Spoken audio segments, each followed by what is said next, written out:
So out for a tour, got all the dogs out, and try and do this at least once or twice a week, take all the dogs out and see their interaction with each other. We've got young dogs, older dogs, and I think it's an important part of their sociability. At home they will have to, they're all together, and in the mornings and evenings what we do is we separate into different groups because different dogs need different things, but they also need to go out as a whole, as a group, just to be sociable with each other, and for us to gauge that sociability and see how they are with each other. And as I say, we try and do it once or twice a week, all of them out together. And it's nice to be able to do this, to take them all out and have a certain amount of control over them. And that's what the adults do, they just bring it all down a level, and we're just using that pack mentality, and it's what we're learning from the pack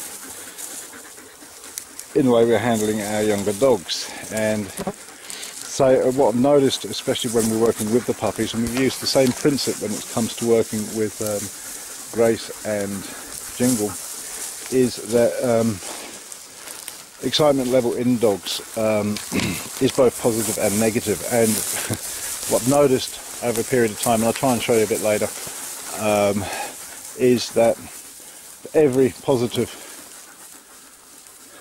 level of excitement there's an equal negative level of excitement, and it's necessary to have both. You can't have one without the other, and I'll try and explain it a bit later, but at the moment we're just out with the dogs, as I say, and just watching them, seeing their excitement level, and they're all together. And we're just relying on the older dogs to keep everything in order, really. And it's not aggressive. They're a very, very easy breed, the Berger Blanc.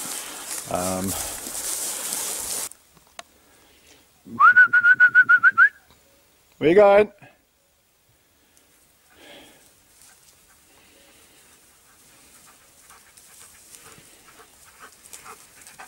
So I've only got 6 of them. Where's the rest gone? Absolutely typical.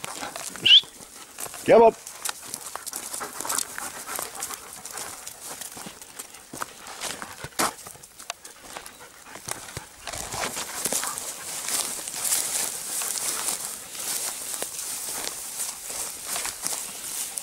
Now, it's all the young ones have disappeared. They won't have gone far. Here they come, doing their own thing, and that's good. They're allowed to do it. And you two straight up there, which is what he should be doing, and that's exactly what he's doing. Bump, he's up there now, everybody's back, and it's all nice and calm. And it works very well. What's going on? Who's telling who off?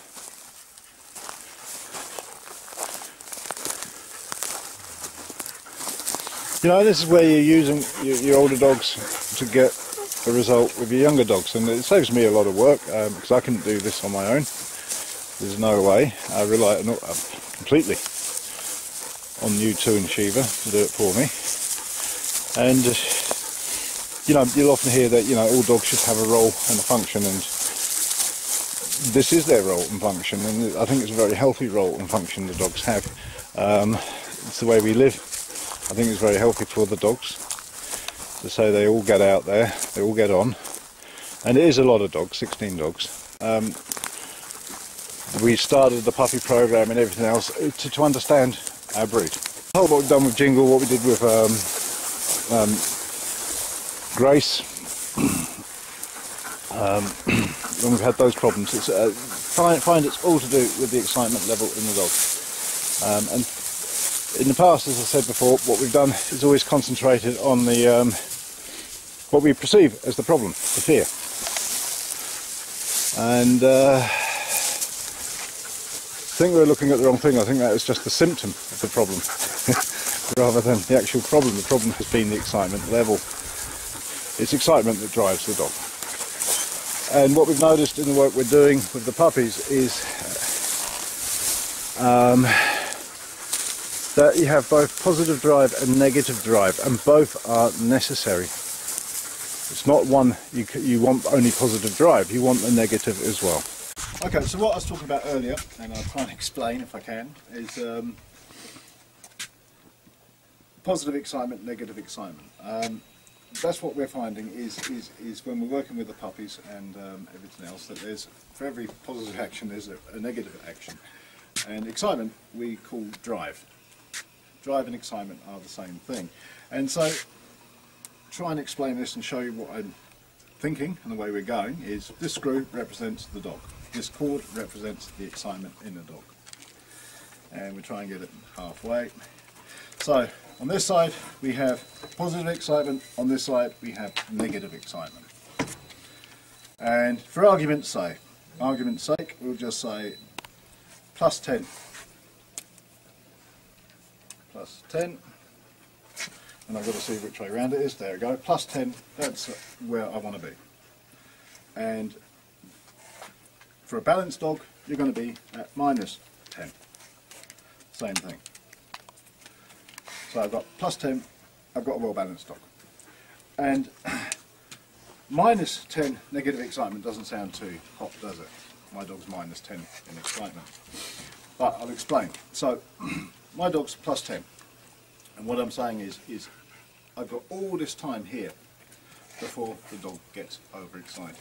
We can build up the dog. We've got excitement going, we're playing with the dog, we've got the ball going, the dog's focused on me all the time, and as we're playing with the dog gets more and more excited, but I've still got contact with the dog.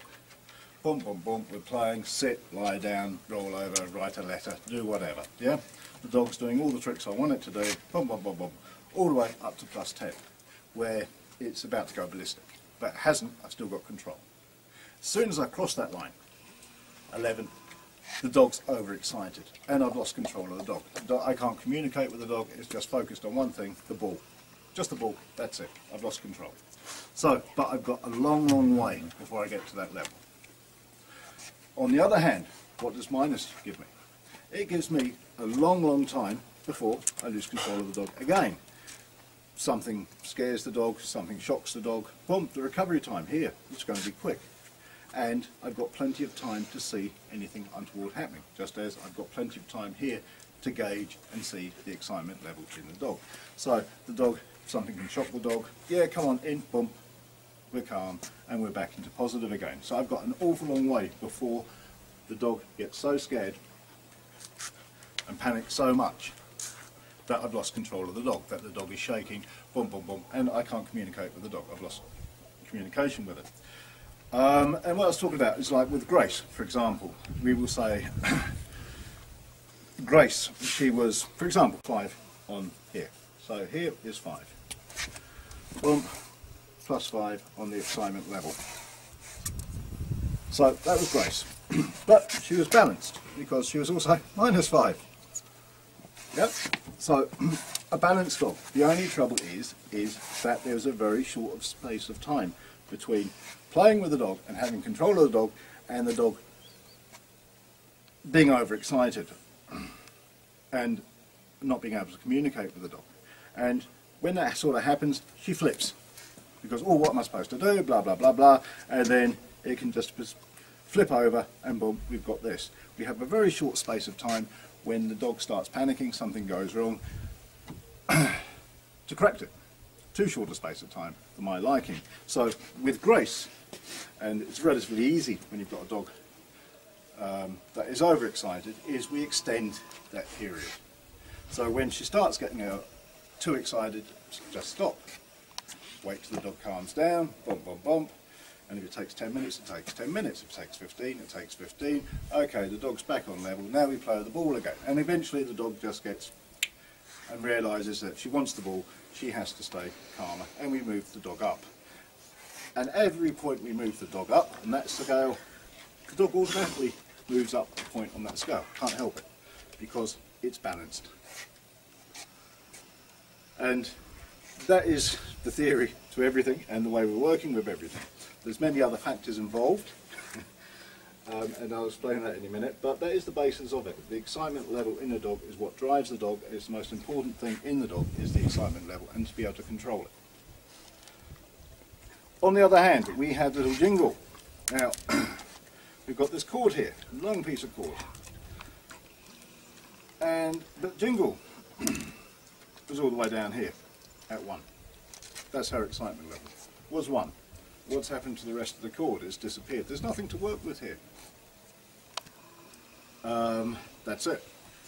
Everything has gone minus. But the tolerance was -1. So you have a very short space of time. There is no time. She will just go, boom, I'm scared, and I'm frozen. You have no time to correct it. It just happens. And as I say, you can, and we've done it in the past, and I know other people have done exactly the same. Repetition, training, repeat the exercise, and everything else. And what we're doing is taking the end of the string here and trying to push it through. And you see how difficult that is. But, oops, and it goes through, and if you're lucky, forward and backwards. 2 steps forward, 1 step back. And this time round, what we've done is we're at -1. So, okay, we'll try something a bit different. What we're doing with the puppies is we're trying to stimulate them in a positive manner and steer them in a certain direction. And this time round with Jingle, what we did was I put it with the runners in the group, the chasers, those that would be more than happy to hunt if they had the opportunity to do so. Jingle's not a hunter, I can see that, but we've done is stimulate the dog by putting her with Dolce Vita, Sweet, In Excess and Class. They are the natural runners. They have their own distinct role within the pack, and we can talk about that later, but they have a distinct role within the pack. And they are the natural chasers. And you take those 4 dogs out and they just love to run. Even if there's nothing to chase, they will run and run and run. And they love doing it. So put little Jingle in that group and she follows. It's not her instinct to chase or anything like that, but because they're running, she runs. And it stimulates that excitement level. And instead of trying to push that excitement level, we're just pulling it this way. We're pulling the excitement level now.